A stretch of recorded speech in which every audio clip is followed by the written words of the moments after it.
Café Virtual.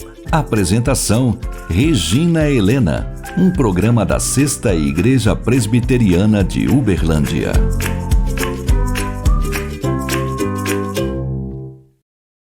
Olá, seja muito bem-vindo ao Café Virtual. Mais uma vez estamos diante da Palavra de Deus, Palavra Santa, infalível, que tanto nos ensina, não é? E hoje, especialmente, eu gostaria de falar com vocês sobre um tema que é vida longa e feliz. A Bíblia está recheada de conselhos, de preceitos, para nós desfrutarmos de uma vida que vale a pena. Tão bom, né? É gostoso a gente pensar numa vida longa, a gente vê nossos filhos crescerem, a gente vê nossos filhos se formando, casando, a gente conhecer os filhos dos nossos filhos. É um privilégio muito grande. Mas uma vida longa, ela é boa quando você curte, né? Você curte as coisas, o colorido de um pôr-do-sol, você curte o som das pessoas que você ama, de pássaros, você pode curtir o aroma de um cafezinho e também o aroma de uma terra molhada, tanta coisa boa, né?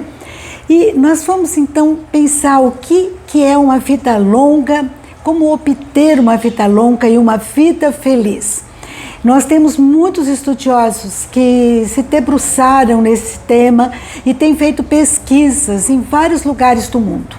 Uma das pesquisas, eles identificaram algumas zonas azuis, onde moram pessoas que alcançaram 100 anos, ultrapassaram 100 anos, e eles começaram a estudar o tipo de vida dessas pessoas. Porque algumas pesquisas têm relatado que 25% da nossa longevidade, do tempo que nós vivemos, é devido à genética, aos nossos genes, né? A herança que nós recebemos biológica. Agora, 75% é decorrente do modo como a gente vive, das nossas escolhas. Então, eles se debruçaram nesse tema para entender o que pode fazer com que a gente viva mais e feliz. E um documentário de um americano chamado Tom Putner, ele estudou durante 20 anos essas zonas azuis, locais situados em 5 países: Japão, Itália, Costa Rica, Grécia e Estados Unidos. E ele então conta pra gente alguns hábitos que ele identificou nesses centenários. A primeira é a atividade física. Então, não é que eles correm maratona, têm uma atividade física intensa. Não, são atividades físicas leves, 20, 30 minutos de caminhada leve, 2 a 3 horas de atividades fazendo horta, pintando, fazendo alguns tipos de atividades, especialmente no meio ambiente, no ar puro, né? E outra coisa interessante por exemplo, os japoneses, nesse lugar que ele foi, não tem cadeira, né? Eles sentam e levantam do chão várias vezes ao dia. E isso aí traz uma flexibilidade muito interessante para esses idosos. Outra coisa é o alimento. Eles geralmente, todas essas comunidades, elas focam mais no alimento derivado de plantas. Seria grãos, legumes, frutas e pouca proteína animal.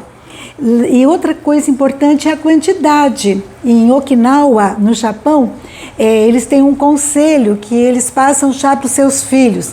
Quando você tiver 80% saciado, você para de comer. Né? Não enche o bucho, não, como dizia o antigo, né? Você para de comer quando você tiver 80%, sai da mesa ainda com fome, né? Não totalmente saciado. E tem outros fatores, né? Dormir bem, você ter um propósito, acordar de manhã tendo propósitos, amigos, familiares, a vida conjugal, tudo isso afeta e aumenta a longevidade e concede uma vida mais plena, mais feliz.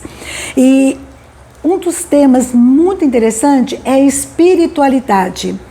Não só a espiritualidade, mas pertencer a um grupo que professa a mesma fé.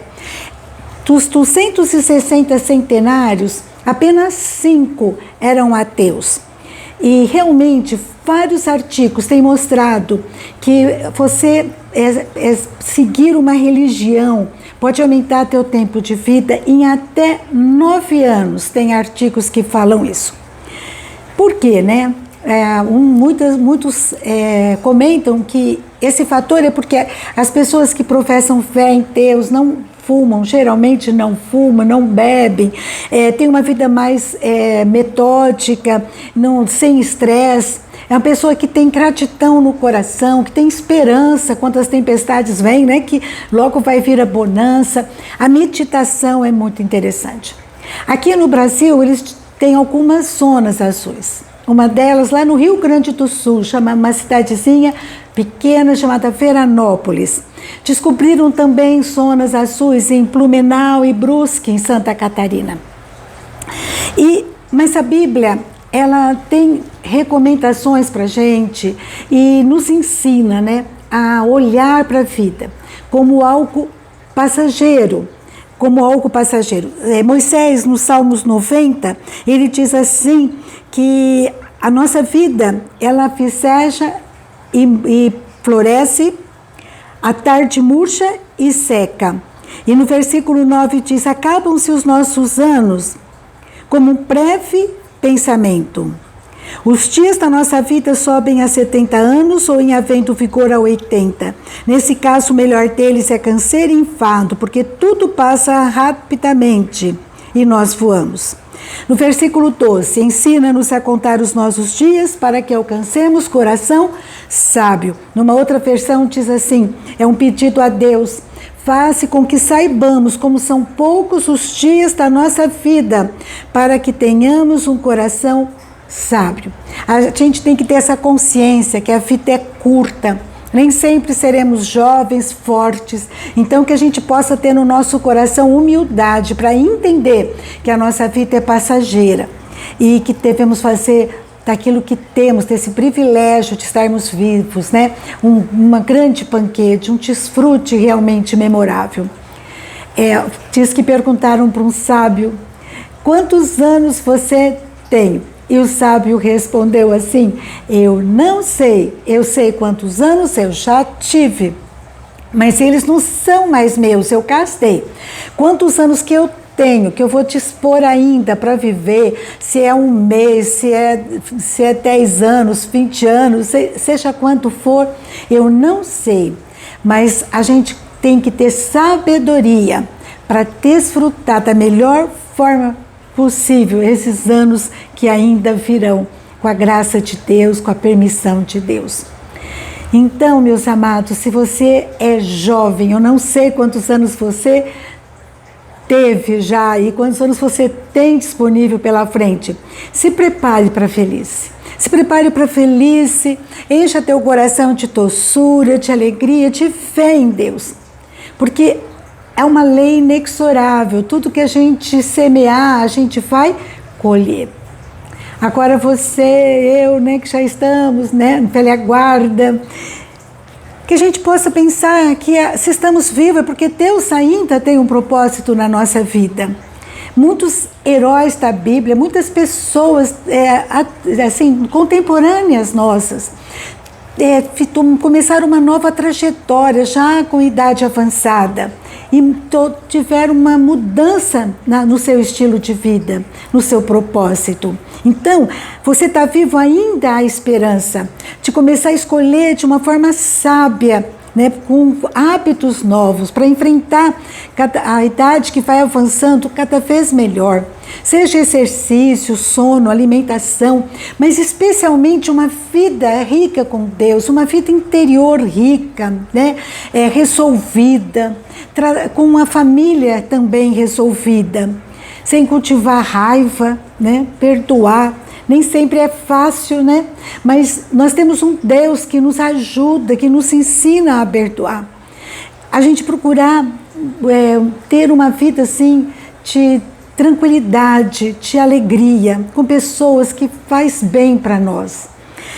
Quando eu fui me aposentar, um dos colegas meus que estavam na mesma situação minha, também tinha condições de aposentar, ele falou: você está doida de aposentar? A gente vai fazer o quê? Eu não tenho nada para fazer, ele confessou. Se eu ficar na minha casa, minha família vai ficar doida comigo, eu não posso fazer isso. E ele então começou a compartilhar que a vida dele era o trabalho, ele não tinha outra coisa que ele pudesse fazer depois de aposentado. E por isso que nós precisamos realmente nos preparar para esse momento. Billy Graham, ele diz assim que velhice não é para fracos. É verdade, a velhice tem um preço, né? Você tem dor, você tem cansaço, coisas simples que pareciam tão fáceis, né? Acabam se tornando coisas difíceis, você tem que pensar até antes de fazer. E Eclesiastes, capítulo 12, descreve bem a velhice, né? O sábio lhe fala assim: olha, lembra do teu Criador nos dias da tua mocidade, antes que venham os maus dias e cheguem os anos dos quais dirás: não tenho neles prazer. Depois ele começa a discorrer, né?